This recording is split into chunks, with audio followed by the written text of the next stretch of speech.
Hi guys, so this is gonna be my video. I'm gonna be basically talking about people who have trouble getting stuck.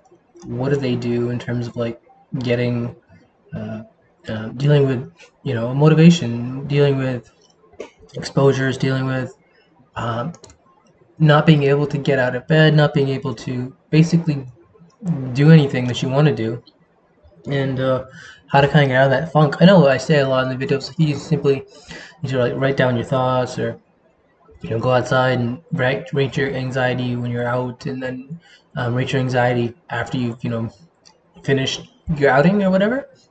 Those things sound hard for some people, and they are. I know for someone who has depression, like I do, with a history of depression, motivation is very very hard. Literally motivating yourself to get out of bed every day is sometimes hard. So I'm going to share with you guys a secret I learned through my journeys in life, which is to listen to motivational videos. So I'm gonna put on this motivational video. I'm gonna do my exposure like I already did it. It was to 0, and I ate a little bit. I'm continuing to eat. What I'm really mostly gonna do though is share with you guys these ideas that these great motivational speakers have. So I'm gonna put on probably the best motivational speaker video I've heard. Probably in the top 10. So I'll put that on right now.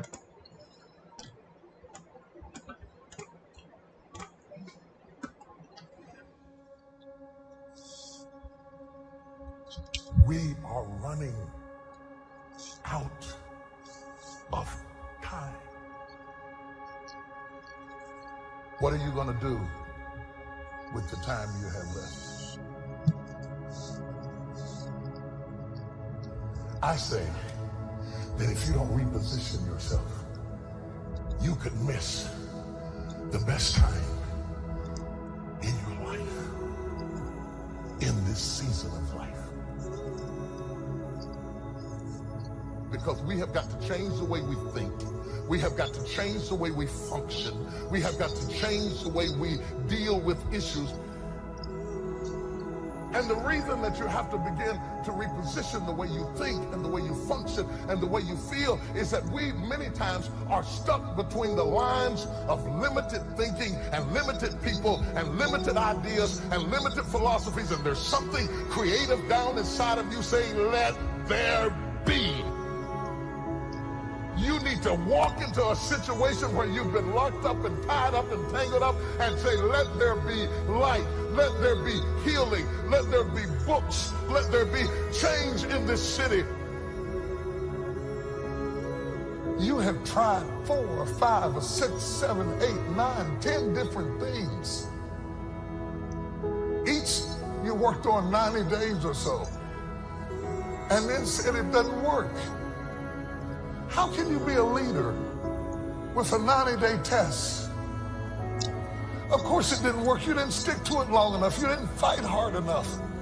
You didn't do what it took to win, and rather than to correct it and get it right, you walked away from it and tried something else. And for the last 10, 15 years of your life, you've been on the run from one thing to the next thing to the next thing, trying to make all this stuff work. Stop it. Stand still.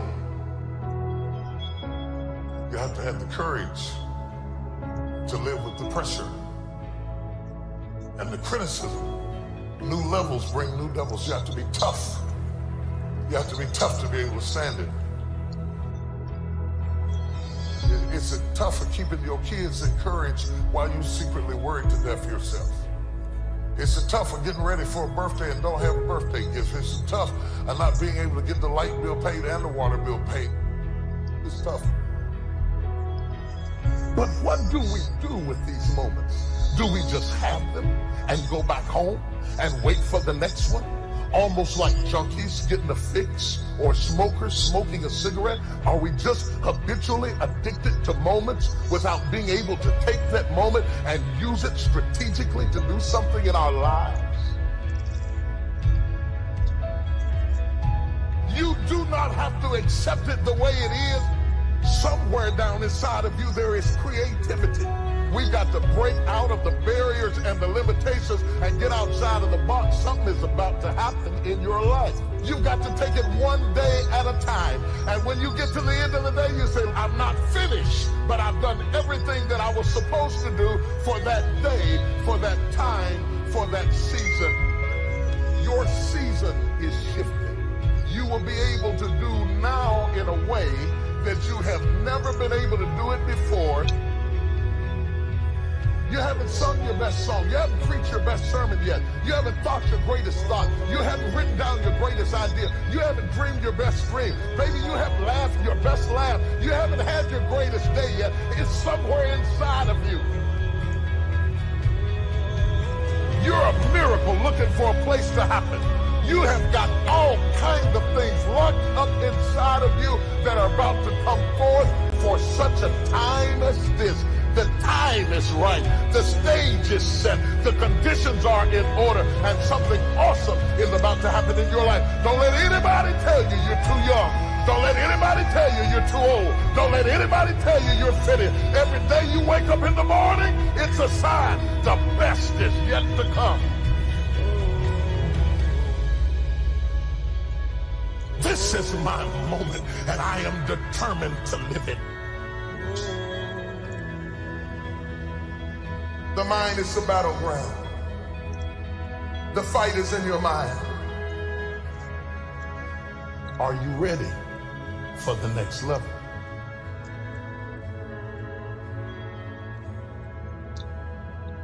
What are you going to do with the time you have left?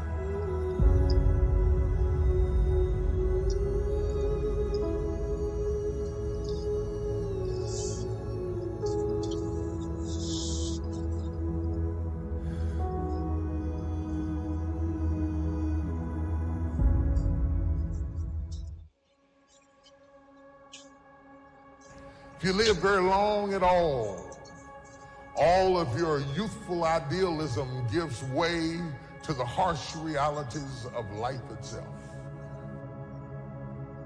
When you were a teenager, you thought you knew everything. But when you got to put everything in practice, you found out it wasn't as easy as you thought it was. Life has a way of making you close your mouth. Life will mute you, shut you down. Because all of us, if you live long enough, will go through a period of feeling so overwhelmed that you think of one more thing. If the phone rings one more time, if I get another text, if I get another email. Sometimes I question technology. I appreciate all the advances, but I don't need another way for anybody to be able to access me. I doubt there are very many people in this room that aren't experiencing some degree of being overwhelmed by life itself. There are moments in your life that you feel overwhelmed by life, by people, by your own issues, by your own circumstances, by demands, by struggles, and yes, by temptations. It's not long before you feel overwhelmed. What is hiding in you that you have not seen? What strength are you underutilizing that you're letting that weak thing whip you like that? How long will you live without knowing what you've got? If you know who you are, then you know who you are not. If you don't know who you are, somebody can ascribe any identity onto you and you will morph into whatever they want you to be. And that's what has happened with a whole lot of us. Some of us have been 10 or 12 different people depending upon who we were with, because we don't know who we are. We become whoever they want us to be. And then when they leave us, we are confused because we have no real understanding. We like to think that life comes to us in courses, but it does not. In reality, sometimes you got 10 issues and they all hit you in the same weekend. You may not like what you're going through. You may be stressed and overwhelmed. You may not be comfortable with your situation, but you got what it takes. What do you do when life does not seem fair? How do you deal with it when it is not what you expected? When you find yourself with mighty visions and mighty goals dealing with people of mediocrity, you won't make it out of this storm. You will survive this attack. You will get through this stage in your life. I know I'm made of some good stuff. I can tell by the burdens I bear and the load I carry and the stuff I endure. I shock myself at what I'm able to take. It's not just that I shock my enemies, I shock myself. They said I was going to die, and I believed it. But through hell and high water, I'm still here. You don't know what you've got until all hell breaks loose. You don't know what you can take until the pressure is applied to your life. You don't know what you can endure until people stab you in the back and walk away from you. You don't know how much courage you have until you've been under fire and under struggle and under tribulation. You can't learn what's in you sitting back in a lazy boy chair hitting the remote control, watching HBO and Cinemax. But when all hell breaks loose, that's when you get to see what you got.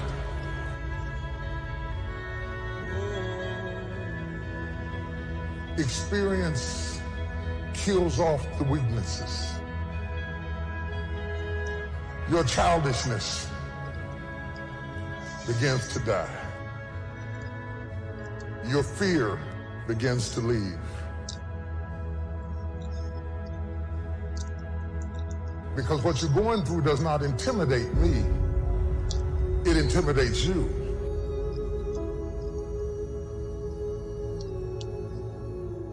You can quit if you please. You can even take what you got and give it away to 70 other people. But you got what it takes. Because whatever you gave them came from you. You have what it takes. What are you going to do with the time you have left?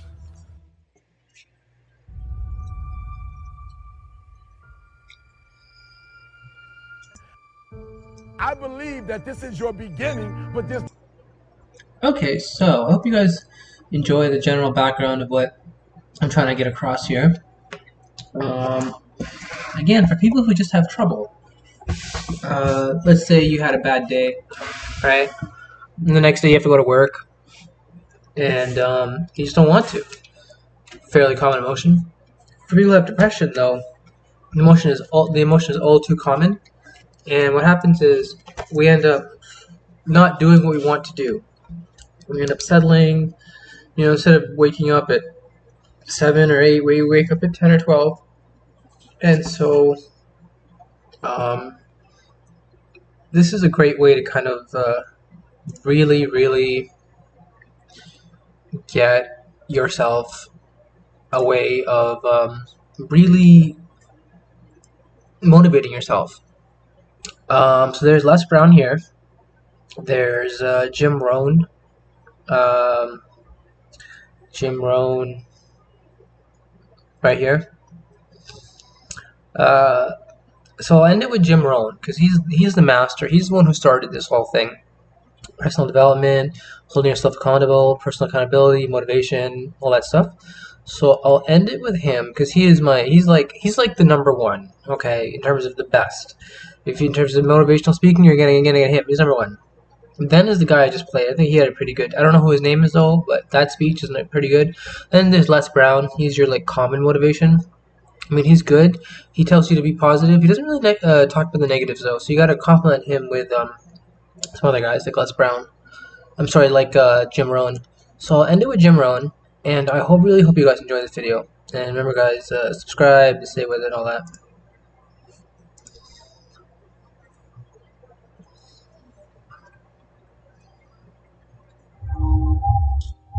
All life forms strive to the max of its potential except human beings. All life forms strive to the max of its potential except human beings. How tall will a tree grow? As tall as it possibly can. You never heard of a tree growing half as high as it could. No, trees don't grow half. A tree drives its roots as deep as it can, reaches as high as it can, produces every leaf it can, every fruit it possibly can. To the max. Every life form strives to the max, except human beings. Now, why not human beings? Jot this down. You've been given the dignity of choice. You're not a robot. You don't have to repeat this year the same as last year. You can tear up last year's plan, develop a new plan.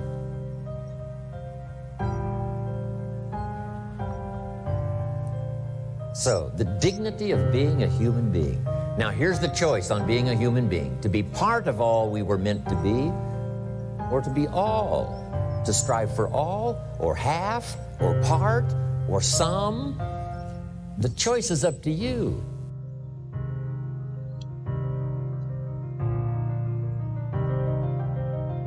Life is not just the passing of time.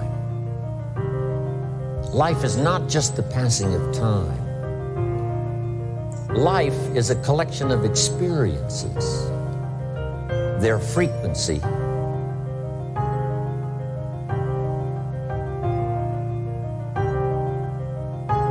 and their intensity. Life is not just watching the clock tick away. Life is a collection of experiences, their intensity, their frequency.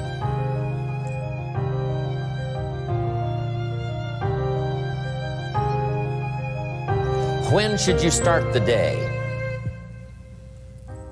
As soon as you have it finished. Plan the day the best you can, leaving plenty of room for improvising and surprises and all the stuff that happens during the course of the day. But if you've planned a good, productive day, now you start that day, you can't believe how much more valuable your time will be. Don't start the day until you have it finished. Now here's the next one. Don't start the week until you've had it finished. Now to lay out a week is a pretty good challenge. Next, don't start the month until you have it finished. The places to go and the people to see and the productivity and the sales and the customers and the development and all the rest of what you want to accomplish during the course of 30 days. Don't start the month till it's finished. And then here's the big one. This is really challenging. Don't start the year until you have it finished. To the best of your ability. It can't be finished like minute by minute. And it might get all upset. It might get torn up and you do a new one. You make so much progress the first 90 days that now you've multiplied it all by 2, by 3. Because that happened to me. I thought, wow, this is going to be a great year. By the time I'd finished the 3rd month, I'm rolling, I'm soaring. So many things are happening, I revised my whole year's plan.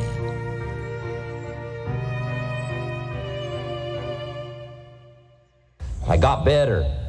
I got better day by day and week by week and month by month. And I'm asking you to do the same thing until you can develop a long arm and a long reach. Until you can develop influence that won't quit. Touch people next year you couldn't touch this year. Touch people now you couldn't touch before. Conduct a meeting now you couldn't conduct before. Heart and soul now mixed in there that wasn't there, missing before. I'm asking all of you to get better in spite of the winters, in spite of the downturn. The money downturn, the social downturn, the personal downturn, whatever it is. Just get stronger. Get better.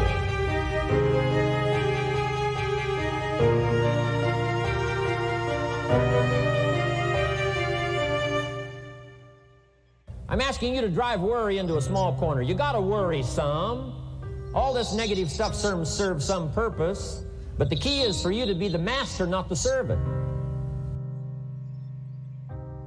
Here's what I'm asking you to do. You be the master of worry. Drive it into a small corner. Don't let it loose. And I'm asking you to go home with some new faith and some new courage. I'm asking you, don't worry. Drive it into a small corner. We've all got concerns, and sometimes we all wonder, and sometimes there's a little crack of doubt. We worry a little, but I'm telling you, drive it into a small corner. Drive your worries into a small corner. Enemies of the mind you got to do battle with in the summer. One is pessimism. that tries to get you only to see the negative side. Of course, there's the negative side. Life is part negative. What else is new? If the glass is half empty, it is half empty. You say, well, I've been only taught to see that it's half full. Well, sure, it's half full. But it's also half empty. I mean, can't you handle that? I mean, you know, that's not too difficult. But here's what pessimism would try to get you to do. Believe that it's only half empty. And when pessimism comes to your mind, you've got to educate pessimism, because pessimism is stupid. Pessimism tries to get you to believe that it's only half empty. Of course it's half empty, but it's not only half empty. It's also half full. I'm asking you to be in charge. Be in charge of your own mind. Be in charge of your own destiny. Do battle with your enemy. Do battle with your enemies. Take sword to your enemies. Whatever's going to destroy those values, take sword to it. If it's worry, take sword to it. If it's threat, threaten back. Take your harvest and all that comes your way with full responsibility. Don't complain.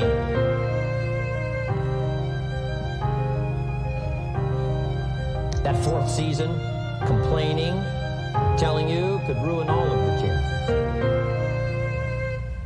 Complaining sometimes starts as an infection. If you don't take care of it, it becomes a disease. Do battle with it. In the harvest time, reap your harvest without complaint. It's your crop, you sowed it. You either made the calls or didn't make the calls. You wrote the letters, you didn't write the letters. You were steady or you weren't steady. You did it or you didn't do it. You put together a good day or you didn't put together a good day. Take responsibility when the harvest time finally comes and say, hey, it's my crop. Got to take responsibility for it. I do not complain. I'm asking you to be touched with the smallest of people's challenges. Don't just be touched with the challenge. I'm asking you to be touched with the problem. Let people's problems get to you. Let people's problems touch your heart this year like never before. Be touched. Let life touch you. Don't let it kill you, but let it touch you. The problems that are out there, people struggling with their economy, struggling with their health, struggling with their future, I'm asking you to let that get around your heart. Let it do something to you. Don't go untouched. Don't go unmoved. When you walk out of here, open yourself up. Don't build up the walls. The same wall that keeps out disappointment keeps out happiness and opportunity. Take the walls down. Let yourself be touched by what's going on out there. Let sad things make you sad, as well as happy things make you happy. Let your heart get touched. What a next year you could have if you pay more attention this year, soak it up, gather it up, and reflect at certain times what's going on and what's happening. And this year will take a more powerful place in your experience. People will not believe the words you've chosen. They will not believe the heart and soul that you've mixed with words. They won't believe the power you've got. We've got this extraordinary opportunity now. Let us not keep it. Let us share it. Let us reach out with a long reach, a strong reach, an unprecedented reach. Let us reach out and touch people not just with our opportunity. Let's touch people with our lives. Let's touch people with our experiences. Let's touch people with our heart and soul. But here's what I did. I worked around the clock, so that I would make up in numbers what I lacked in skill. When you're new, you make up in numbers what you lack in skill. Now, when you become more skillful, the numbers can go down. But at first, if you want to compete or if you want to really get good, you've got to put in the numbers. I'll tell you what's really going to serve you well, and that's the excitement you feel inside that isn't even probably expressed on the outside, the excitement that runs deep. The excitement that stirs commitment, the excitement that stirs courage. Give me the chance and I will get the job done. That kind of excitement.